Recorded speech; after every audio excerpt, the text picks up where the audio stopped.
오늘은 로마서 7장 7절로 25절의 말씀을 통해서 오호라 나는 공고한 사람이로다. 첫 번째 말씀을 좀 나누려고 합니다. 말씀의 표현들 가운데 우리 자신에 대해서 그 내면에 대하여 그리고 영적인 상태에 대하여 정말 너무나도 와닿게 표현하는 표현들이 많이 있습니다. 그런 말씀 중에 하나가 에레미야 2장 22절의 말씀일 것입니다. 주 여호와의 말씀이니라. 내가 잿물로 스스로 씻으며 내가 많은 비누를 쓸지라도 내 죄악이 내 앞에 그대로 있으리니라는 말씀. 위대한 선지자 에레미야의 이 고백을 볼 때마다 생각이 나지 않습니까? 우리 안에 아무리 애쓰고 노력해도 사라지지 않는 그런 내 안에 그것은 표현 그대로 잿물로 씻고 수많은 비로도 씻어도 없어지지 않는 그런 것입니다. 어떻게 예레미야는 우리 안에 있는 사라지지 않고 끊어지지 않는 그 죄에 대해서 이렇게 정확하게 말씀할 수 있었는지, 아마 이것은 예레미야 선지자 자신이 자기 속에 있는 상처와 죄악에 대하여 너무 절망하고 아파하는 가운데 고백한 것일 것입니다. 그러면서 동시에 우리를 향하여 정확한 생명의 말씀 그리고 진리의 말씀을 해주고 싶으신 하나님의 그 마음을 그대로 우리에게 표현한 고백이라 할 수 있습니다. 사랑하는 성도 여러분, 말씀이 전하고 있는 가장 기본적인 두 주제가 있는데요. 성경 신약 신구약 66권의 말씀의 반복적으로 계속해서 강조하고 있는 말씀, 그 말씀의 주제는 기본적으로 두 가지 주제라 할 수 있습니다.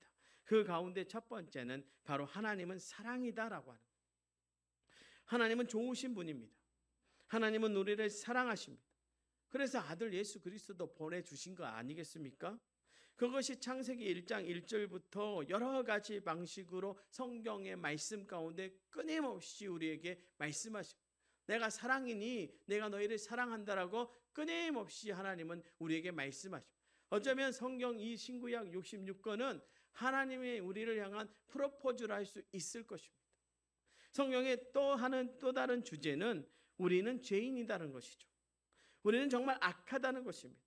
너무나 이기적이고 너무나 세속적이고 너무나 교만하고 그런 무력한 그런 존재라는 것입니다. 이것이 말씀 전체에 창세기 3장에서 나오는 아담과 하와의 죄로부터 시작해서 요한계시록 안까지 끊임없이 우리에게 각인시키며 생각나게 하는 것입니다. 우리는 죄인입니다. 그런데 이 두 주제가 함께 있는 이유, 그리고 이 두 주제가 만나면서 만들어지는 하나의 결론이 있는데 그것은 바로 구원의 은혜입니다. 하나님은 사랑이시고 우리는 죄인이기 때문에 이 둘이 만나서 나올 수밖에 없는 결론이 바로 구원의 은혜입니다. 하나님이 우리를 사랑하시기 때문에 우리 같은 죄인에게 베풀어 주시는 은혜가 구원의 은혜 아닙니까? 그러니 구원의 은혜라고 하는 것, 그 사랑이 죄인을 그대로 두지 않고 다시 살리는 그 구원의 이야기, 그 하나님의 은혜가 바로 말씀의 전체 가운데 흘러가고 있다라고 하는 것이죠. 하나님이 사랑이기 때문에, 그리고 우리가 죄인이기 때문에 우리의 삶 가운데 끊임없이 하나님은 구원의 은혜를 베풀어 주고 계신다는 사실입니다. 어쩌면 오늘 말씀 로마서 7장 7절로 25절은 바로 그 말씀을 우리에게 하고 있는 것입니다. 그중에서 우리가 죄인이라는 것, 그것이 7절로 24절까지 적나라하게 숨김없이 가감없이 고백되어져 있습니다. 그리고 25절에서 하나님은 사랑이시라는 것을 마치 복선의 말씀처럼 우리에게 말씀하고 있습니다. 그리고 8장의 본격적인 그 말씀을 말하기 위해서 그렇게 하고 있는 것입니다. 사실 오늘 말씀을 겉으로 볼 때에는 율법에 관해 말씀하시는 것처럼 보입니다. 그래서 보통 많은 주석서들에는 이 뭐라고 말하냐면 사도 바울이 로마서 7장 6절까지 율법은 아니라고, 율법으로는 구원받을 수 없다고, 율법은 진노를 이루게 할 뿐이라고 그렇게 말하고 보니 율법을 너무 몰아붙인 것 같다라고 하는 생각이 들어서 그래서 수습하려고 쓴 것이다라고 그렇게 보는 경향이 있습니다. 사실 로마서라고 하는 것이 일명 예루살렘 서신이라고 불릴 만큼 로마에 있는 성도들에게 쓴 것이면서 동시에 예루살렘 교회에 바울 자신에 대해서 소개하는 일종의 자기 소개와 같은 것이기 때문에 율법에 대해서 이런 식으로 몰아붙이면 예루살렘 교회에서 혹여나 불편하게 생각할 것 같다라고 하는 생각이 있을 것 같아서 그렇게 했다는 것입니다. 그런데 사실 여러분 읽어보십시오. 그렇지 않습니다. 율법이 잘못된 것이 아니라 사실은 우리 속에 죄가 문제라고 말씀하는 것입니다. 그렇게 율법을 향한 판단의 방향을 바꾸고 있는 것입니다. 충분히 타당성이 있습니다. 그리고 겉으로 표현되고 있는 것은 분명 그것이 맞습니다. 우리 7절의 말씀을 봅니다. 그런즉 우리가 무슨 말을 하리요? 율법이 죄냐? 그럴 수 없느니라. 율법으로 말미암지 않고는 내가 죄를 알지 못하였으니 곧 율법이 탐내지 말라 하지 아니하였더라면 내가 탐심을 알지 못하였으리라. 율법이 죄냐? 그럴 수 없느니라. 사도 바울이 아주 강력한 주장을 펼칠 때 잘 사용하는 질문법을 사용하고 있습니다. 율법은 죄가 아니라는 것입니다. 오히려 그것을 거룩하고 선한 것이라는 것입니다. 12절의 말씀입니다. 이로 보건대 율법은 거룩하고 계명도 거룩하고 의로우며 선하도다. 다만 문제는요, 우리 속에 있는 죄악이 문제라는 것입니다. 그것 때문에 선한 율법이 오히려 죄를 드러내는 것이 되고 말았다고 하면서 율법을 변호합니다. 그런데 사실 그렇지 않습니다. 오늘 말씀을 통해서 사도 바울이 하고 싶은 진짜 말씀은 율법의 변호가 아닙니다. 그것보다 정말 하고 싶은 말씀은 바로 우리의 죄의 발견, 우리의 죄의 고백, 우리의 죄를 고발하는 것입니다. 여러분, 믿음은요, 하나님의 사랑을 발견하고 깨닫고 그것을 고백하는 것입니다. 그렇다고 한다면 그만큼 우리에게 필요한 것이 우리가 얼마나 죄인인지를 알고 깨닫고 인정하고 고백해야 합니다. 아무리 하나님의 사랑이 위대하다고 말해도, 그것이 그렇게 아름답다고 말해도 내가 죄인인 것을, 내 죄가 이렇게 끈질기고 악하다는 것을 깨닫지 못한 사람에게는, 그리고 인정하지 않는 사람에게는 그 사랑은 한낱 미사오구에 불과할 뿐입니다. 아무런 능력과 역사가 없는 공허한 말뿐이라는 것입니다. 그렇습니다. 여러분, 죄인에게만 의롭다 하심, 이 칭의가 의미가 있습니다. 자기가 스스로 방법이 없고 가망이 없는 자에게만한 구원의 감격이 됩니다. 범죄한 자, 약한 자에게만, 악한 자에게만 용서의 은혜가 감동이 됩니다. 바로 그래서 사도 바울은 오늘 말씀을 우리에게 전합니다. 이것이 믿는 우리에게 너무나도 중요하기 때문입니다. 특별히 오늘 말씀을 보면서 우리가 주목해야 할 것은 사도 바울이 1인칭으로 말하고 있다. 내가를 주어로 쓰고 있다는 것. 이것이 무엇을 의미합니까? 바울 사도가 정말 굉장히 강력하게 강조하고 있다라고 하는 것을 우리가 알 수 있습니다. 다른 사람들도 그렇지만 바울 사도는 정말 중요한 것을 강조할 때마다 꼭 자기의 이야기를 합니다. 자기 자신의 경험과 생각, 그리고 마음과 믿음을 고백합니다. 바울 서신에서 보면 다 그렇게 되어 있습니다. 그런데 오늘 로마서에서 자기 이야기를 할 뿐 아니라 다른 서신서에 없는 다른 강력한 말씀이 나오는데 1인칭을 쓰면서 자기의 이야기를 하는 정도가 아니라 자기 스스로 무너진 것과 같은 탄식을 하고 있습니다. 24절의 말씀에 뭐라고 고백합니까? 오호라, 나는 공고한 사람이야. 이 사망의 몸에서 누가 나를 건져내랴. 여러분, 바울 사도의 탄식이 느껴지십니까? 오호라, 나는 공고한 사람이로다. 이 사망의 목에서 누가 나를 건져내랴. 이 고백은 다른 서신서에는 없는 고백입니다. 그만큼 강한 의지의 고백입니다. 그만큼 중요한 말씀을 하고 있는 것입니다. 그것이 무엇입니까 하면 우리 자신이 죄인이라는 것입니다. 자신의 죄를 언제나 분명히 알고 파악하고 고백하고 인정하며 나아가야 한다는 것입니다. 그것은 자기 자신도 벗어날 수 없는 거라고 사도 바울은 이야기하면서 우리에게 그렇게 너희도 공고한 사람과 같다라고 말씀하고 있는 것입니다. 여러분, 그래야 우리가 참된 구원을 누릴 수 있습니다. 그래야 대속의 은혜, 구원의 은혜를 받을 수 있습니다. 그래야 진정한 하나님의 사랑을 체험할 수 있습니다. 여러분, 남자들이요, 언제 부모님께 내가 불효하고 있다고 깨닫고 내가 효를 다해야지라고 느낍니까? 언제요? 군대 갈 때. 군대 가면요, 불효 자식이 다 효자가 됩니다. 거기 가면 엄마 이름만 나와도 울어요. 옛날에 그런 그 뽀빠이 이상용 씨가 있던 프로그램 있지 않습니까? 엄마가 막 하면은 막 벌써 그때부터 울고 막 나와요. 뒤에 계신 분이 우리 어머니가 확실합니다. 막 이러면서 그때는 다 효자야. 근데 말씀 앞에 우리가 그래야 된다. 가시나무라고 하는 노래를 아십니까? 하덕규 목사님이 만든 노래입니다. 이 노래에 대해서 이 하덕규 목사님이 간증을 하는데, 그 노래는 자신이 예수님을 만나고 은혜 받은 후 한 2년 정도 후에 만들었다. 그 당시 자신은 예수님을 믿으면서 정말 은혜 가운데 행복하면서도 여전히 자기 속에 여전히 올라오는 그 죄를 보고 참 괴롭고 죄송한 그런 마음에서 갈등하고 있었다고 고백합니다. 여전히 가지고 있는 그 욕심과 추한 생각들, 그리고 사람에게 상처받고 그러면서 사람을 미워하고 스스로 절망하고 낙심하고 좌절하는 마음, 그 어두움과 우울함과 외로움, 그러면서 정말 사랑하는 사람들에게 상처를 주고 그들을 내어 쫓는 악함과 어리석음, 이런 마음이 너무나 괴롭고 갈등스러웠다는 거죠. 그런데 어느 날 새벽 기도에 갔다가 거기서 환상 하나를 보았다는 것입니다.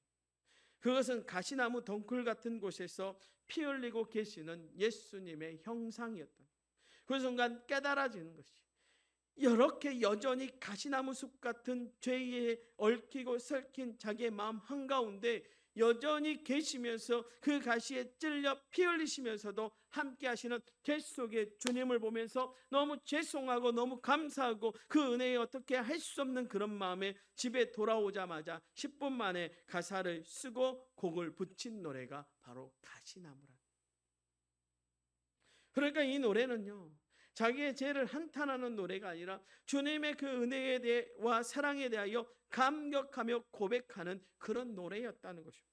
겉으로는 온통 자기의 괴로운 실존, 그 죄를 말하고 있지만 사실은 그런 자신을 구원하시고 여전히 사랑하시는 그 주님의 은혜를 노래한 노래입니다. 그렇게 생각하면서 제가 한번 가사를 읽어드릴 테니 한번 그렇게 한번 들어보십시오. 내 속엔 내가 너무도 많아 당신의 쉴 곳 없네. 내 속엔 헛된 바램들로 당신의 편할 곳 없네. 내 속엔 내가 어쩔 수 없는 어둠, 당신의 쉴 자리를 뺏고 내 속엔 내가 이길 수 없는 슬픔, 무성한 가시나무 숲 같네. 바람만 불면 그 메마른 가지 서로 부대끼며 울어대고 쉴 곳을 찾아 지쳐 날아온 어린 새들도 가시에 찔려 날아가고 바람만 불면 외롭고 또 괴로워 슬픈 노래를 부르던 날이 많았는데 내 속엔 내가 너무도 많아 당신의 쉴 곳 없네. 우리 주님이 쉴 곳 없는 것 같은 우리에게 오셨다는 이야기. 그리고 그런 가시나무와 같은 우리 속에서 그분은 온 고난을 당하면서도 우리를 사랑한다고, 우리의 죄를 내가 너의 죄를 책임져 주겠노라고 말씀하신 그 은혜에 감격하며 쓴 시가 바로 이 노래의 가사 속에 들어있는 원래의 뜻입니다. 사랑하는 성도 여러분, 여러분이 정말 아름다운 믿음의 사람이고자 한다면 우리는 무엇보다 먼저 오호라 나는 공고한 사람이로다 라는 고백을 해야 할 줄로 믿습니다. 주님 앞에 이 고백을 할 수 있는 사람이 참 믿음의 사람이고, 그런 고백을 하는 믿음이 정말 아름다운 믿음입니다. 여러분, 믿음이 아름답다라고, 제가 지난 목요일 우리 피택자들 교육하면서 아름답다라고 하는 말에 대해서 한번 말씀을 드린 적이 있어요. 저는 잘 몰랐는데 이 아름답다의 아름이 뜻이 무엇인 줄 아십니까? 이 아름이라고 하는 뜻이 나답다라고. 그러니까 진짜 아름답다라고 말한 것은 나답다라고 말한다. 나를 보면서 나다운 것이 아름다운 것이라고 고백합니다. 여러분, 믿음의 사람이 나다운 것이 무엇이겠습니까? 우리의 죄를 정확하게 아는, 우리가 이 세상 속에 공고한 사람으로 살아갈 수밖에 없는 존재임을 분명히 아는 것. 그래서 예수님이 필요하다는 것, 믿음이 필요하다는 것, 은혜가 필요하다는 것을 알고 살아가는 것입니다. 그런데 여러분, 우리를 한번 돌아보십시다. 아니, 우리 주변의 믿음의 사람들을 한번 보십시다. 여러분이 믿음이 좋다고 하고 신앙심이 강하다고 할 수 있는데 아름답지 못한 그런 사람들이 있습니다. 정말 헷갈리지 않습니까? 무엇이 문제입니까? 믿음은 좋은데 왜 아름답지 못합니까? 믿음은 좋은데 왜 주변에 그를 싫어하는 사람들이 왜 그렇게 많습니까? 그 주변에 있는 사람들 가운데 그에게 상처받고 힘들어하는 사람이 왜 그렇게 많습니까? 믿음은 좋은데 왜 그렇게 신앙의 공동체를 세우는 것이 아니라 오히려 흔들고 어렵게 하는 것입니까? 믿음은 좋은데 사실 왜 그렇게 행복하지 못합니까? 바로 이 고백, 오호라 나는 공고한 사람이로다 라고 하는 이 고백이 없어서 그렇습니다.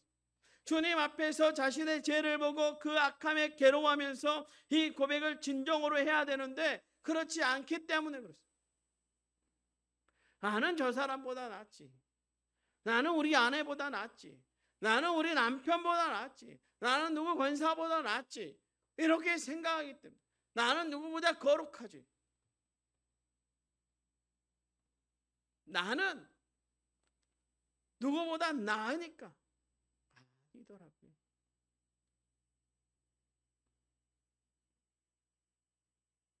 나를 돌아보니까 이 앞에 서 있는 저를 날마다 돌아보니까 우리 도초동복교회에서 제가 제일 공고한 사람, 제가 여러분보다 나은 것이 하나도 없다. 허울만 좋게 목사라고 했지 그렇게 살지 못했더라. 그런데 사랑하는 성도 여러분, 우리는 이 믿음의 고백 위에서 우리를 날마다 돌아봄을 통해 가시나무 같은 우리에게 오신 그 예수님을 만나야 할 줄로 믿습니다. 여러분, 우리가 믿음의 사람이라면 결코 스스로를 속이면 안 됩니다. 우리가 우리 안에 있는 우리의 죄를 정확히 보고 알고 고백해야 합니다. 그래야 우리 주님의 십자가의 그 은혜를 제대로 누릴 수 있습니다. 그래야 십자가의 그 죄를 못 박을 수 있습니다. 그러면 우리의 죄는 그것은 구체적으로 어떤 것인가 라고 하는 것은 다음 주에 살펴보려고 합니다. 한 번 더 보겠습니다. 여러분, 사랑하는 성도 여러분, 그러나 우리에게 이 고백 한번 따라해보세요. 오호라 나는 공고한 사람이로다. 사랑하는 성도 여러분, 우리가 이 고백을 가지고 이 한 주간 살아가십시다. 그리고 그 고백을 하는 여러분의 삶 가운데 하나님이 어떻게 역사하시는지, 예수 그리스도가 어떻게 동행하며 여러분에게 그 사랑을 나타내시는지, 성령 하나님의 그 공고한 사람이로라고 고백하는 여러분의 삶 가운데 여러분을 어떻게 바라보며 여러분이 어떻게 하나님 앞에 서도록 깨닫게 하시는지 이 한 주간 그 고백을 가지고 기도하며 나아가는 우리 도초동복교회 모든 성도들 되시기를 주님의 이름으로 축원합니다.